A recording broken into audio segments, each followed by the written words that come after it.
Hello everybody, this is Dan Harold from Baldwin Whitehall School District. I'm an English teacher there. I've been teaching seniors for multiple years now. Our district is in our second year of Canvas. Maybe you saw my other presentation on hyperlinking and embedding, but if not, you're welcome to start here. This presentation is designed to look at some of the communication tools in Canvas. And when you think about it, that's really all Canvas is, right? A communication tool, a way for you to get content and information to the students, and a way for students to communicate with you. I want to look at three things today. First, I want to look at some general best practices on how you should set up your Canvas page to make it a little easier to follow, especially if you're a beginner. Second thing, I want to look at some of the secret tools communication-wise that Canvas probably hasn't advertised all that well. And then the third thing, I want to talk about a couple little things that you can do with the Canvas page to make it work not for a class, but maybe for a group or a club or an extracurricular. So let's get started. You know, communication is constantly changing.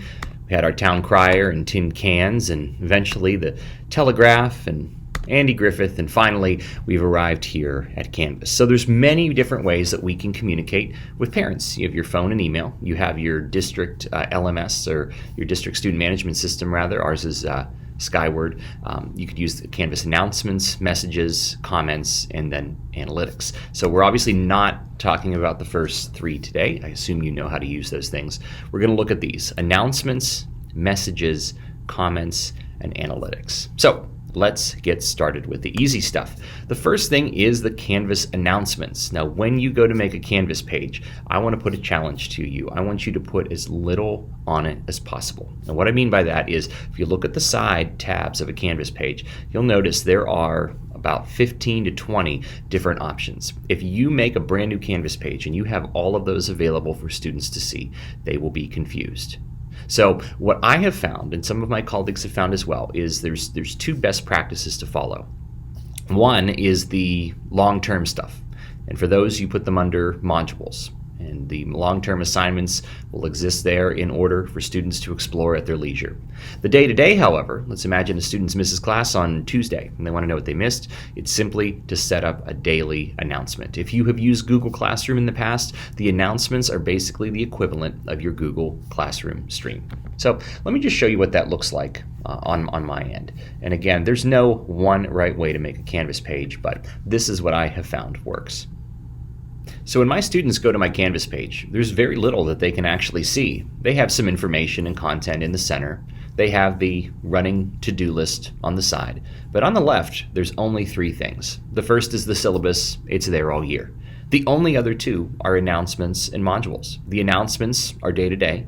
The modules are long-term. So let's start with modules. If I go to modules, I will see that I have each unit, Unit 3, Unit 2, Unit 1, and I have all of the information, all of the assignments that were to be done in basically reverse order. So here we go.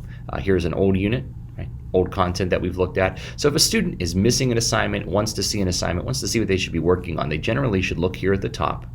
But after that, let's say there's something old, they can scroll down and see what they haven't done. And you'll notice how on the side here it marks when the assignments are closed and over and complete, as most of these are. So when you want to look at ways to organize your class, the one way to do it is modules. So if a student has missed several days, missed a week, tell them, hey, go to a specific assignment. But let's say a student has only missed 1 day or 2 days and wants to know what they missed on that specific day. What I have found a great tool to do is simply to make a daily announcement. So here's a sample announcement from my student teacher, a simple good morning, a link to the assignment we're working on, and a little blurb about what we covered in class. This way, if a student is out, they can get the gist of what they missed. They know what assignment they worked on. They can quickly link over there and get caught up. Additionally, if a student, has missed multiple days in a row, even from home, they can see the general calendar and schedule. So this is a great way to keep a Canvas page organized and set up and good to go. So let's take a look at the actual announcement tab. How do you make one? What can you do? That's pretty simple here. We've talked in previous footage. You can simply type right there in the announcement tab. But one tool I want to share with you is the video announcements. If you go here to the little YouTube looking link, you can click upload and record media. And by clicking record, you can record yourself talking directly in an announcement. This is really nice, especially when you have a remote day or something when you're really not going to see the students. It's not quite a substitute for a Google Meet, but it's a great way to get some face-to-face with the kids so that they can see you without you having to go through a whole lot of background. So that's the remote announcements. Another nice tool about the announcements is the delay posting option. I like to set them the night before. I set the plan for the next day. Then you set it to post for the next day at 6 a.m., for example. So that way, if you have a student that misses, they can wake up and it's available for them very first thing. So let me go back to my slides for a second. A couple other things that you can do besides scheduling is embed, which I talked about in a previous presentation. So let's say, for example, I had a series of slides that I went over in class. Well, maybe I didn't make a video, but I can at least embed the slides that I went over along with a little overview. Like I said, I can schedule posts. Another thing I like to do on every Monday in my announcements is set up a week at a glance. So rather simple, I just have a little chart here with everything that we're going to work on in one sentence or two, as well as a link to it as well. So this is a great way for students to see a week view, a day-to-day view, and then for the modules, they have that long-term view as well. And as I mentioned, you can make video posts. It's just 2 clicks. Click the video and start recording. So announcements, I think, are going to be your best way to communicate with students. So I just showed you a few of those, but I think you get the gist. Second thing I want to talk a little bit about is Canvas messages. Now, I think all of us use email to talk to students, but we all know that sometimes students don't check their email.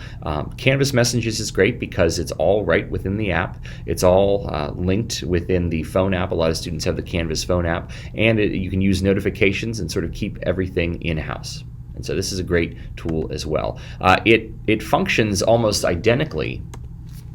It functions almost identically to email, and so there's very little to actually show. But if you've never seen it before, let me take a look for you at where to. So if I go to my inbox, I see very simply these are my messages from all of my classes throughout the year, and even into past years. So I've got a lot of content here, and I can open it up and take a look at the conversation there. One thing I want to show you up top, though. Of course, you have your inbox, your unread, etc., just like you would in any email system. But there's one tool that a lot of people don't know about, and it's down here, and it's called submission comments. I don't know about you, but sometimes when I leave feedback for a student, they will actually respond in the SpeedGrader. And really, you don't always get notifications on that. Or if you do, you have to go in and you have to dig through and you have to find the comment and you have to type right there. Would you believe it or not, Canvas actually keeps a record of all of those comments left. And you can respond directly here. So this is a great tool to check every now and then. Maybe it's once a day, maybe it's once a week, but go in and see how students have responded to your comments. It's also a great practice to get involved in. Maybe you leave comments and you ask students questions requiring them to respond. You can simply go to submission comments and you can respond to them right here in the overview. And what this does is it really saves you so many clicks from going through the grades and from going through the SpeedGrader even to have everything housed right there together. So submission comments are going to be, I think, a game changer for some of you. So, as I said here, submission comments, really great way to encourage dialogue. The last thing I want to show you today is Canvas Analytics, and I think I'm probably only going to scratch the surface on what this one can do. When you go to your Canvas page, you might notice over here there's a button called New Analytics, or maybe it's just called Analytics by now. What you'll do is you'll click it and it'll take you to a page that looks like this. Great way to get data on assignments, on students, on averages, that sort of thing. See who's doing well, see what you're not doing so well. But one tool that exists, it's hidden kind of right here, it is the letter page. So if you go ahead and click the letter icon, you can actually create automatic customized messages to students in specific ranges. So if I want to send a message to all students, I keep it 0 to 100. But let's say you want to change it to any student that's failing in the 0 to 60 range. It automatically isolates those students so that you can send them a customized message. Let me show you what that looks like. One of my favorite tools here in Canvas. So I'll go to my sci-fi class again. I click New Analytics here on the side, and I can get some information on the course. So right away, I see the average score for the class is 85%. Not bad, but a little bit of room to grow. I've got individual assignments labeled down here, so I can see which assignments students are doing better or worse on. It looks like the in-class essay is the worst one so far, and the mythology bonus or the sci-fi intro are some of the best. Right, so that's some solid information. I can get more specific reports if I really want to, but I don't want to do that right now. So if I click this envelope, I see here I have 140 students enrolled in this class.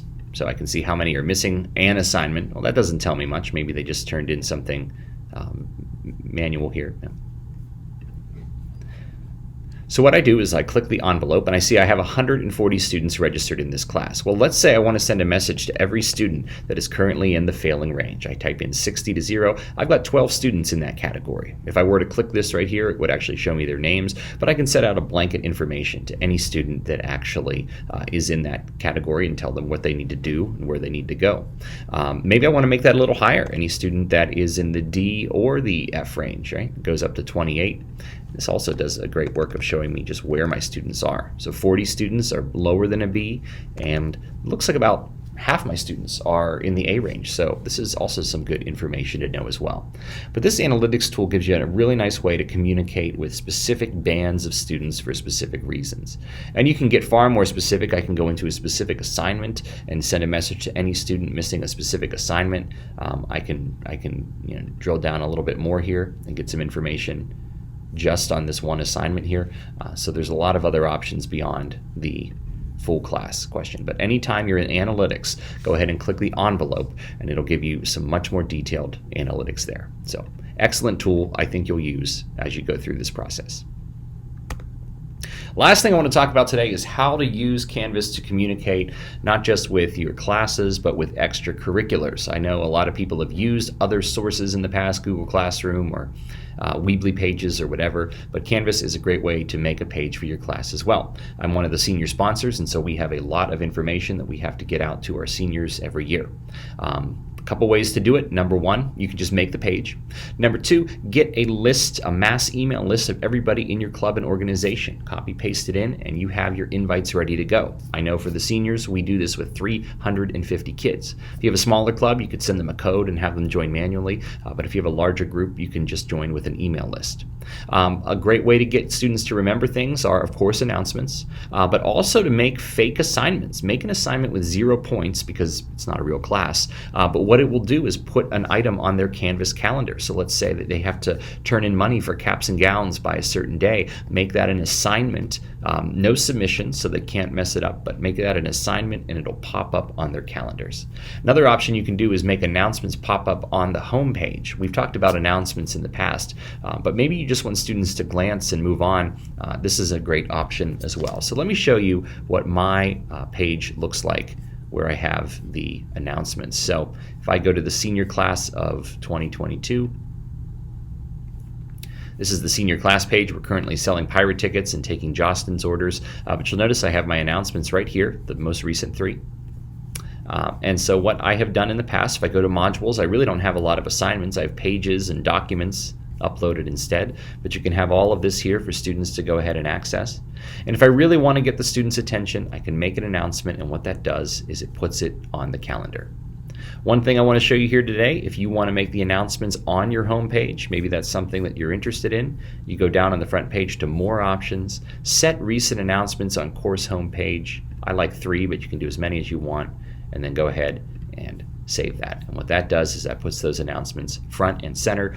A lot of kids aren't going to spend a lot of time on the senior class page, but this lets them pop in quickly, see what the most recent announcements are, and they're good to go. So that is just a real quick overview on some ways to use communication tools in Canvas. I hope that you start to use those announcements. If you haven't, I hope you take a look at the analytics feature and take a look at submission comments. Those 3 things alone can be extremely beneficial as you start to use Canvas and start to figure out the best way to communicate with your students. I'm Dan Harold from Baldwin High School. Let me know if you have any questions. Have a good one.